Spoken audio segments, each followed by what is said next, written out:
It's not the hardest thing to do. How can I question you? Throw my life into the fray, let go and live my life your way. Make these changes, make me strong, lean to His grace to guide you on. Lord, I say from bending knee, I'll do what you ask of me. Oh,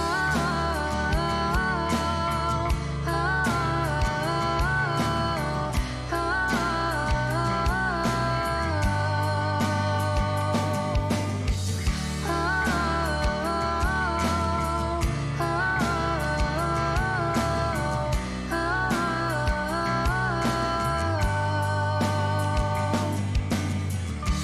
Lord, please visit as I pray. Make my dreams become the days. Like a child from a father's love, guide me as I'm growing up. It's not the hardest thing I'll do. This will be over soon. Keep me close as I'm lost amongst the fray. Will these changes make me strong? Your grace makes all things possible. Life has brought me to my knees. God of heaven, please believe I'll do what you ask of me.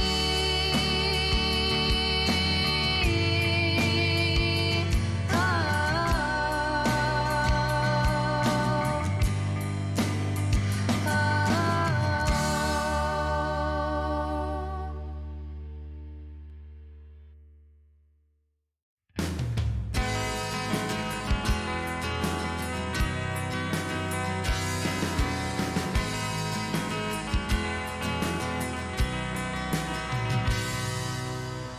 when life keeps falling and wonder where He is in all this mess, He's right there to guide you.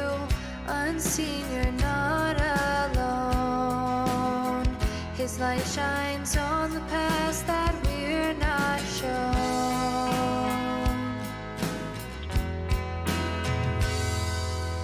Give me shelter, Lord, from this storm. As it poured, you made it cure. In an overcrowded mind, the hurt, it brings us down to where we reach for Him. Our God above has hands to heal, saves us from our faults and fears, giving us the peace that we so desperately need.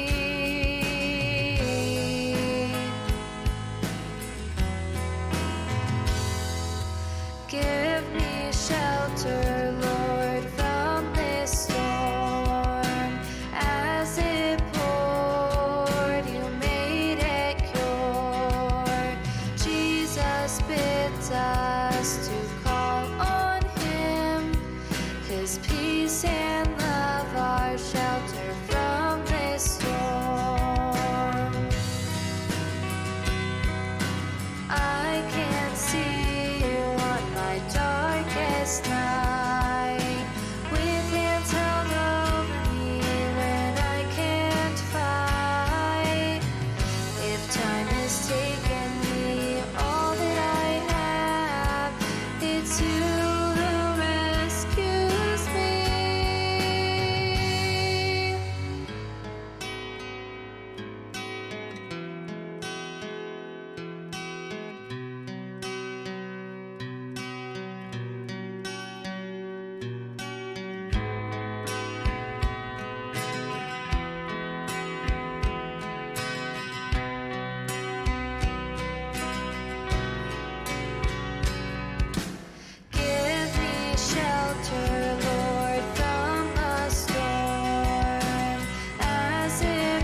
Hey Milestone Church, this is Jamie DeVise. This is a difficult time for everyone, and I'm glad that you're watching and staying connected to the Milestone family. I read through Psalm 23 this morning, and I was reminded that even in the midst of challenging times, that God is still leading us and He's still providing for us, and I needed that encouragement. So I wanted to give you a quick update on Milestone's finances. Thanks to your generous giving over the last several months, we do have a reserve that we are using to take care of our financial commitments. We're not in any immediate financial crisis, but our reserves will only carry us so far. We encourage those of you who are able to give and to do so through our online giving. You can go to our website at www.milestonenj.org and click on the Giving tab, and there you can follow the instructions to give safely and securely. Or if you prefer, you could still mail a check in. Milestone's address is 1030 East Evesham Ave, Magnolia, New Jersey, 08049. The leadership wants to encourage you to remember that we have a great God who is worthy of our praise and our worship. And Pastor Bill, Tote, Dr. Bickle, and myself, we are all working on ways to keep us connected during this challenging times. I love you, church, and I look forward to seeing you again in person.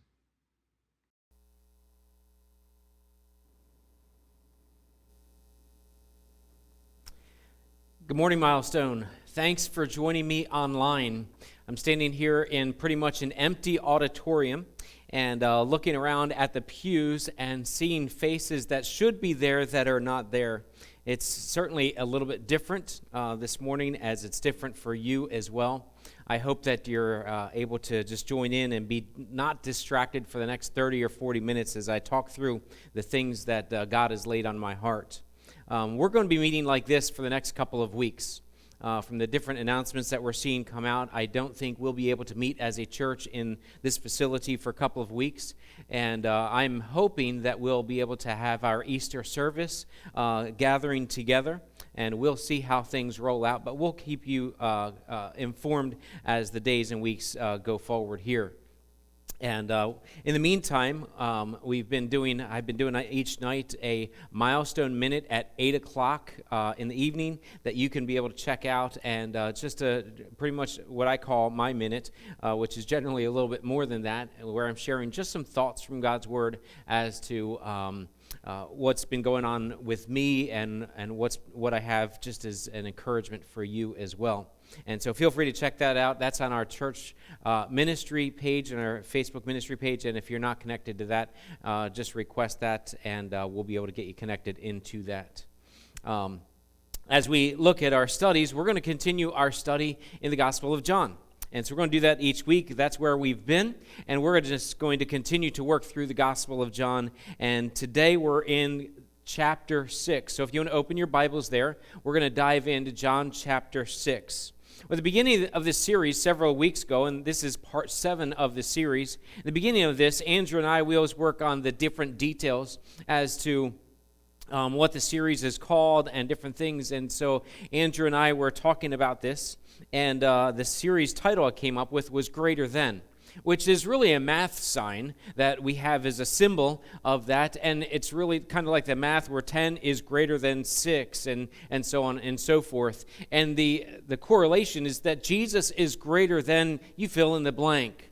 And in this series, I'm saying Jesus is greater than really everything. So then Andrew, a couple days later, he said, hey, listen, give me a tagline or a description line for this series that you're doing. And so I was working on it and just going back and forth and wordsmithing it out a little bit. And I came up with this, and it's on our website, Struggling ? This series reminds us that Jesus is greater than every struggle we face. Now, I would have never in my wildest thoughts imagined the struggles that we'd be faced with today. Who would have thought that we'd essentially be quarantined and kind of sheltering in place in our homes, that we couldn't meet as a church, not for 1 week, but for several weeks. At first, it felt like a snowstorm was about to happen, but snow didn't come. We had 80-degree weather instead. And so we're like, something's going to happen, and it just keeps getting more and more difficult as we have to kind of isolate more and more from people. It's a struggle. It is just a struggle, and some are filled with a lot of anxiety and frustration and fear, and rightfully so. And so, can I really say that Jesus is greater than every struggle? Can I really say that Jesus is greater than coronavirus? Can I really say that Jesus is greater than any illness or sickness? Can I really say that Jesus is greater than a stock market crash that's happening on a daily or weekly basis, it seems? Can I really say that Jesus is greater than unemployment? Can I say that he's greater than fear of getting sick? Can I say that he's greater than fear of losing someone or losing your job or losing everything? Well, let's look at John chapter 6, because I think this really helps us to gain some insight as to how great Jesus is. So John chapter 6, verse 1 is where we're going to dive in. And in this text, you'll see, if you study this out, you can see this in others of the Gospels, where they record different details. So I'll integrate those details into what I'm sharing. And the context behind this is it's at a time where John the Baptist was beheaded.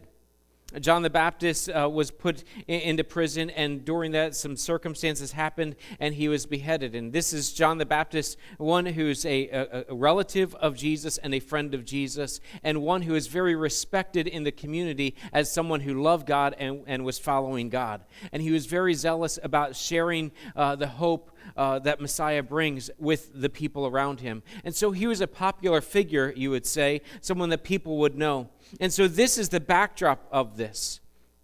In our day, what would happen in America if a famous preacher was killed?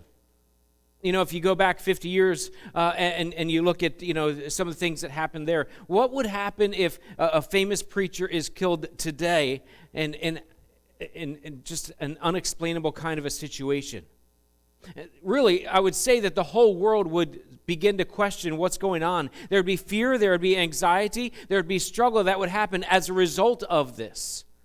And that, I believe, is the context that we're looking at in John chapter 6.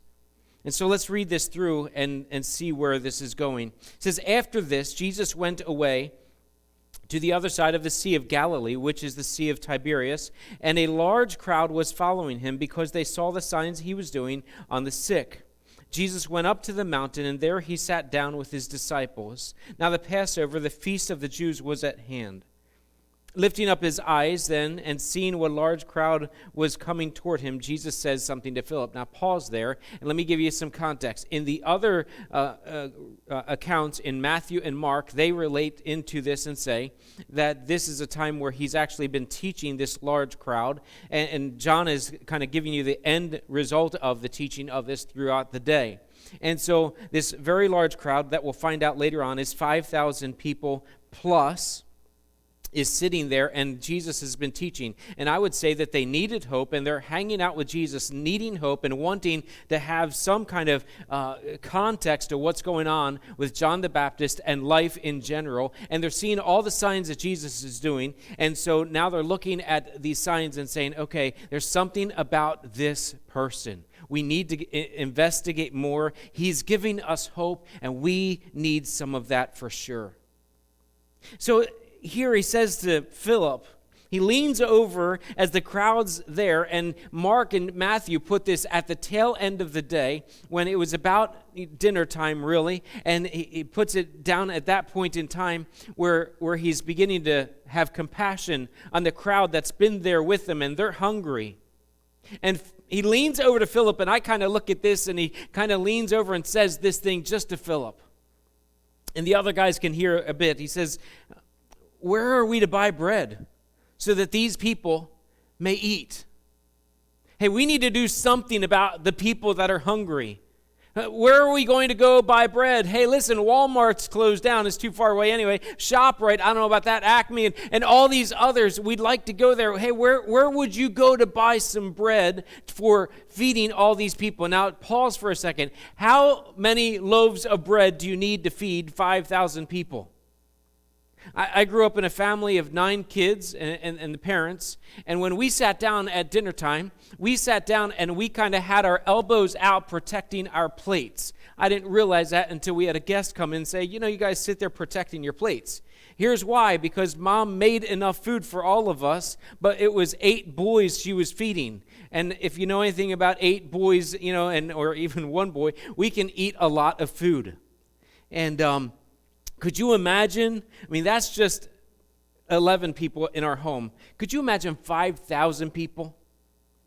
And so he's leaning over to Philip and saying, hey, listen, where are we going to buy food for them? I couldn't imagine being in Philip's shoes. And he says this in verse 6. He said this to test him, for he himself knew what he would do. He knows what's happening. Jesus always knows what's next. Right? The next thing does not surprise him. So he's just testing. He's seeing what's on Philip's mind. And here's what Philip does. I love this. Philip answers in verse 7. He answers, 200 denarii worth of bread would not be enough for each of them to get a little. So it's as if he goes and he pulls out of his pocket, he grabs his wallet and he opens it up and he pulls out 200 denarii. Or he goes over to Judas, who's got the treasury, and says, hey, how much is in the treasury there? And he's got 200 denarii. He pulls it out and he says, listen, this is all we got. Like, this is all my wallet is going to allow for us to get accomplished here. And I don't think that's going to really feed many people. And he says, here's what it's going to do. It's just going to be some morsels. It's kind of like we're going to just go out and get trail mix, and everybody can have one little piece of the trail mix, and that's as far as we're going to go. Could you imagine being Philip in this position?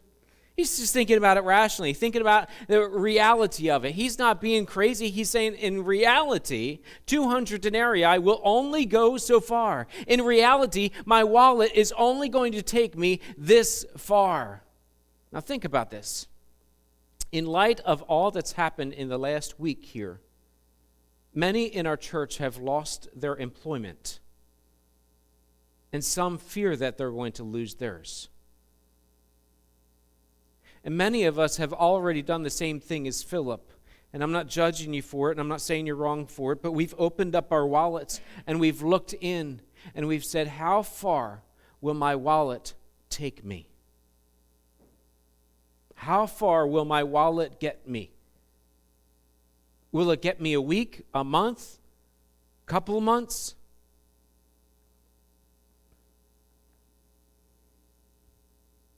So Jesus dives in here.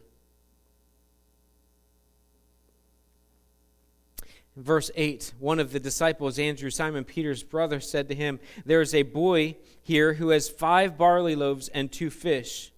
But what are they for so many? It's as if they go through the crowd and they find out who's got what kind of food. And I would expect that they were not prepared because of the crisis that was going on. They didn't think about, hey, there's a conference going on, Jesus is the host, and we're going over to see this and bring some food, bring your picnic basket or whatever. They're in crisis mode where John the Baptist was just beheaded. They get to this place and they're just hanging out, not thinking about the food. But this little boy, the only one that's responsible in all the thousands of people is this little boy, or they already ate everything that they had and the little boy just didn't. And so they find this child that has 5 barley loaves and 2 fish, and they said, hey, listen, here's what we got. We got a sack lunch for a kindergartner. How far will that take us? It won't take us far. And I love what Jesus does. He turns to them, he says, hey guys, why don't you have them sit down, get them all organized, and we're going to distribute some food. Something's going to happen here that you've never seen before. And they had no idea what was going on. So out of pure obedience and responsibility, not because they had faith in thinking that Jesus was going to multiply the food, not that they thought that Chick-fil-A was going to drop in food, or they weren't thinking anything. They were just thinking, Jesus says this, so therefore that's all I'm going to do. And so they do. They set them down, they get them organized. And in verse 10, after they do that, now there was much grass in the place, so the men sat down, about 5,000 in number. So it's 5,000 men, and the speculation is, or assumption is, that there's women and children there with them. And so there's probably 10, 15,000, who knows? But we'll say a minimum of 5,000. It says, Jesus then took the loaves. When he had given thanks, he distributed them to those who were seated. So also the fish, as much as they wanted. So Jesus goes and takes the 5 barley loaves and takes the 2 fish, and he breaks it apart, takes it and puts it in whatever baskets are on the platters or whatever that they have there to go hand out. And the disciples are going and handing it out to the 50s, the groups of 50 and 100, and they're handing it out to thousands of people till everyone had eaten all that they wanted to eat. Listen, this was an all-you-can-eat smorgasbord. Could you imagine this? It's all you can eat. Listen, you didn't have to stop them and say, oh no, share with so-and-so. No, just keep eating. Just keep eating. Eat as much as you want. And it says they ate as much as they wanted till everyone was full. And then in verse 12, and when they had eaten their fill, he told his disciples, gather up the leftover fragments that nothing may be lost. So they gathered them up and filled 12 baskets of fragments with the barley loaves left by those who had eaten. When the people saw the sign that he had done, they said, this indeed is the prophet who has come into the world. So let's make this real. He took this child's lunch and he fed 5,000 people with it. My point is very simple, is that Jesus is greater than our wallets. As a matter of fact, what he's simply saying is, I didn't even need your wallet. I didn't even need your wallet. Now, the reality of this is we may need to accept something different than what we had planned on. We may need to give up some of our control with what God provides for us because God might have something totally different than what we wanted. God may have some totally different plans in mind for us that we were thinking, no, I want to go this way. And he steps in and says, yes, I understand the menu that you wanted, but I'm going to give you the barley loaves and fish that I'm providing for you because this is what's best for you today.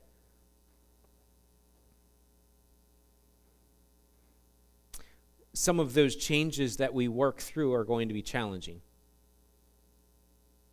In the midst of everything that's going on, I believe that God's going to provide for us in ways that we are not expecting or planning on having them provided for us. I think God's going to show up in ways that we were not even thinking, where we had in mind this is the way God's going to do things, and I've got the wallet, and this is what God's going to do, and God says, nah, let me toss your wallet out because I've got something better. I've got the child that has his little lunch, and that's going to take care of you. So here's what happens with this. They get all excited and they say, this is the prophet who's come into the world. In verse 15, perceiving that they were about to come and take him by force to make him king, Jesus withdrew again to the mountain by himself. So he goes off and the disciples essentially go with him and they withdraws back to the mountain.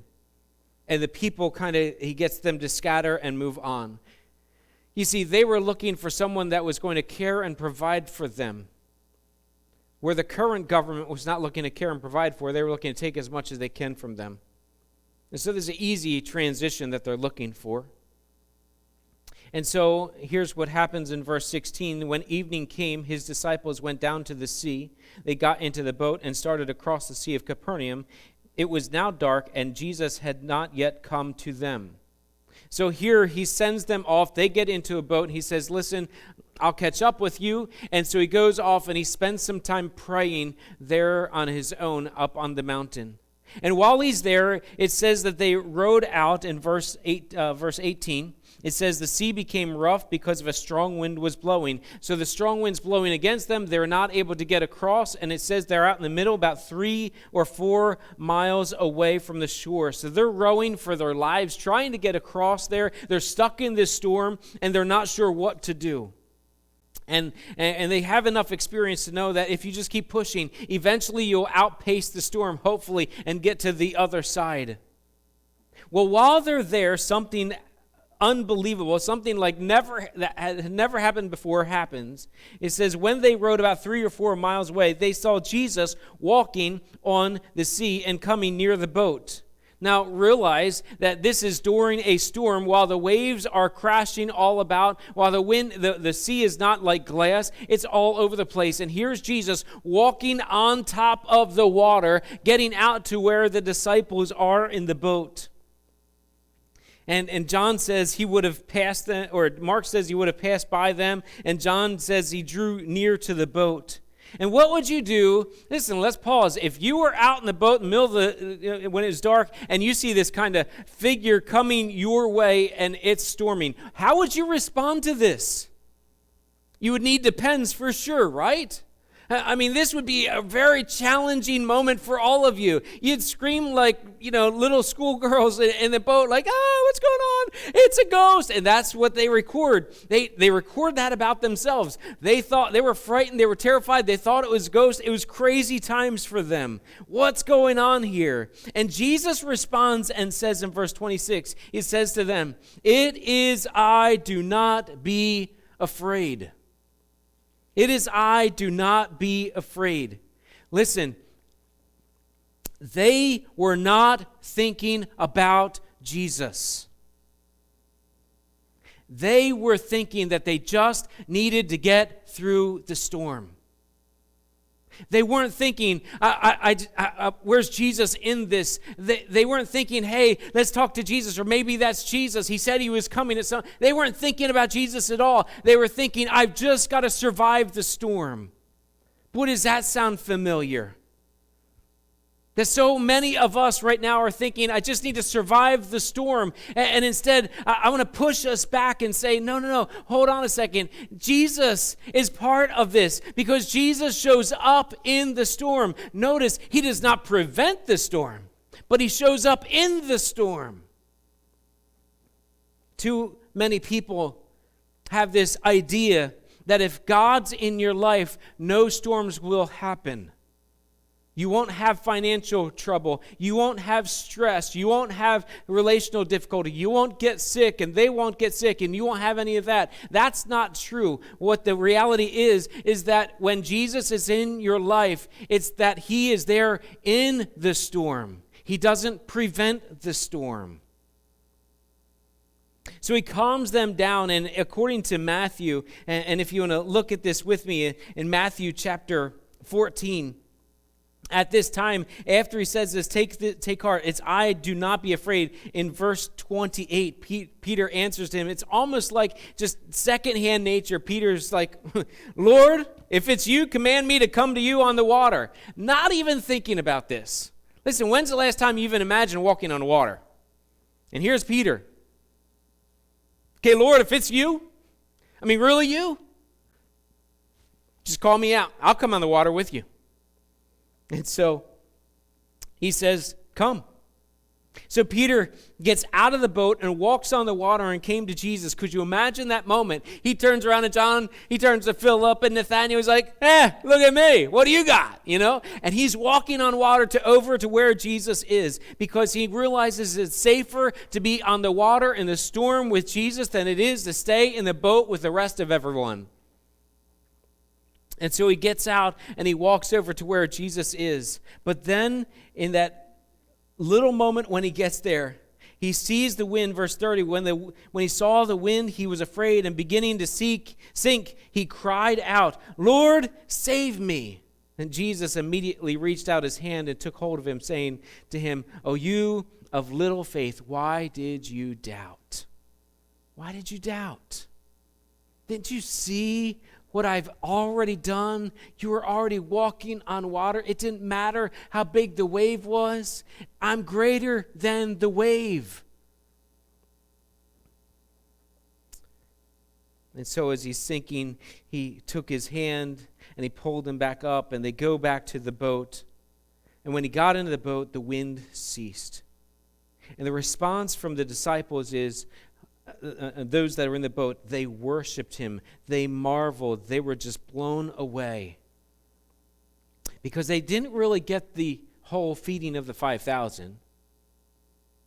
But they got this. Here's my point. Jesus is greater than wallets and waves. Jesus is greater than wallets and waves. Jesus is greater than waves. He can walk on the waves and he can calm the waves. And let me just bring this to an application for you this morning. Many are struggling with what I'll call the corona wave. They're struggling with the corona wave. Our fears and anxieties are through the roof, understandably so. Because of all the things that are going on and all the different challenges that we face that are being handed to us, or the things that we're just naturally facing as a result. If you're not anxious, you probably haven't watched the news.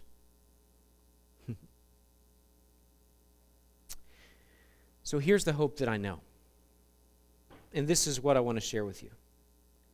If Jesus can feed thousands with the lunch of this little boy, then he can figure this out too. And if Jesus can walk on the waves and make the waves go away, he can walk on the corona wave and make the corona wave go away too. So, church, this is our time to shine. Because we look at history, we see the past, we see what Jesus has done, that he can do all these things, and we understand he's the bread of life, he's the resurrection of life. He can walk on waves, he can calm the waves. He's the one that can feed thousands with just a little sack lunch. He can do anything. He is the God of the impossible. So church, we trust in the living God that can do the impossible. He's not limited by our wallets, and he's not limited by a wave.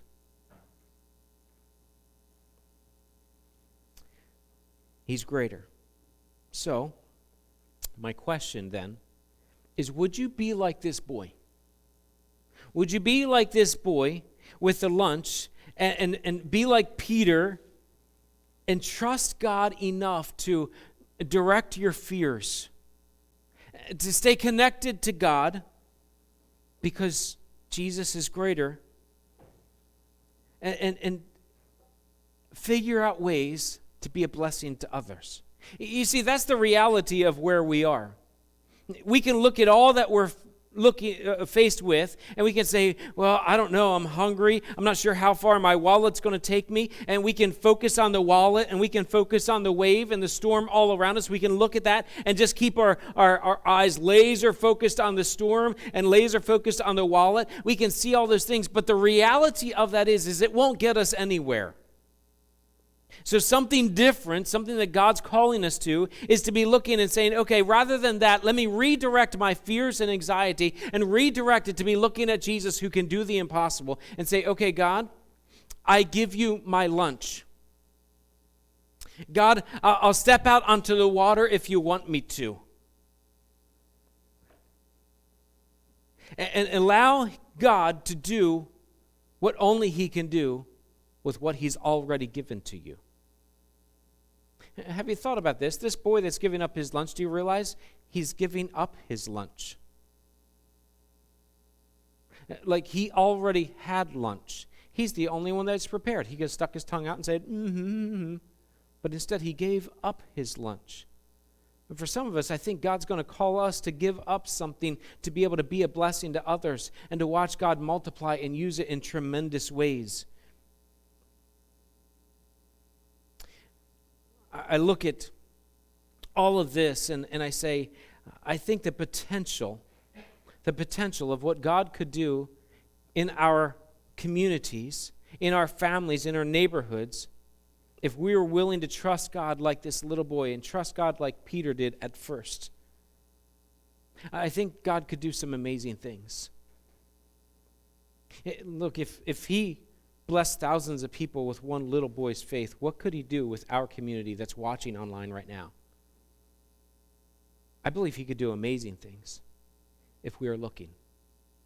I think the tendency for all of us is to kind of hibernate into our homes and to be isolated and not connected in any kind of way. That's not what the church is called to do. The church, our church, is called to be a church for the community, a church that's going out and trying to reach people. And I understand the social distancing, I understand the sheltering in place, and we need to follow the guidelines that are there, but there are other ways to minister to people. We can send a card, we can send an encouraging text or a note, or give a phone call. We can do different things. We can order someone some food, or we can do all kinds of different things to be a blessing to others, to our next door neighbors that we haven't talked to since last summer, to our friends across the street or friends down the way or people within the church. We can simply look for ways to be a blessing. In order to do that, you've got to be willing to stop looking at the storm and stop looking at your wallet and start looking at Jesus and say, Jesus, what would you like me to do with what you've given to me? For some, he's given you a whole lot of time. Can I encourage you to redeem the time? Now is the time.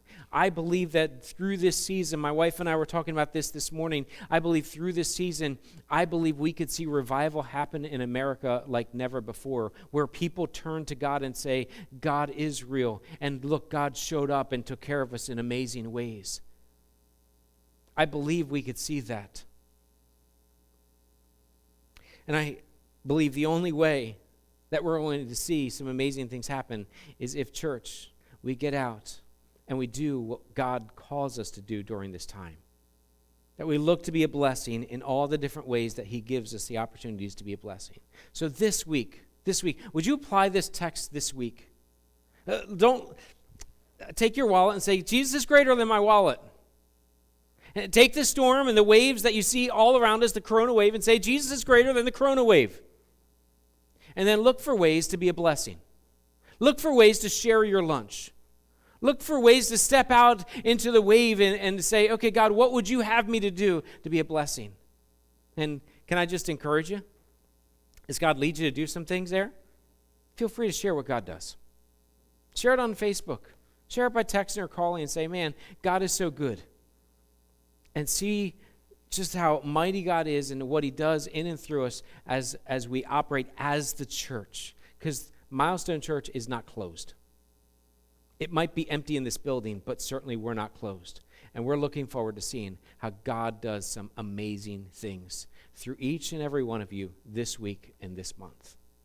Look forward to gathering again with you. Tonight we'll do a Milestone Minute at 8 o'clock tonight, and we'll share some things there, and we'll continue to keep you updated as to where we're at as a church ministry, and just be an encouragement to you there as well, and look for different ways to be able to connect with our community. We love you, church. Let me just pray with you as we close out our time together this morning. God, thank you so much for this opportunity to look at your word, to look at what you've done, and to see that Jesus is greater than our wallets. Jesus is greater than every wave that comes to us. And Lord, I pray that we trust you instead of living in fear. And I pray that, Lord, as a result, we would be a blessing to others. Guide us, I pray, and be with those that are really going through hard times right now. I know all of us are going through a significant amount of struggle, but Lord, for those that are really going through it, Lord, be an encouragement to them as only you can, and help us to reach out and be an encouragement as well. Not only to them, to also to each other and to those around us. God, we give you thanks and we give you praise for this technology that we have and for the opportunity to continue to be the church that you called us to be. In Jesus' name I pray. Amen. We thank you, church. Thanks for joining online. Have a great day together. Be a blessing. Be a blessing. Thanks.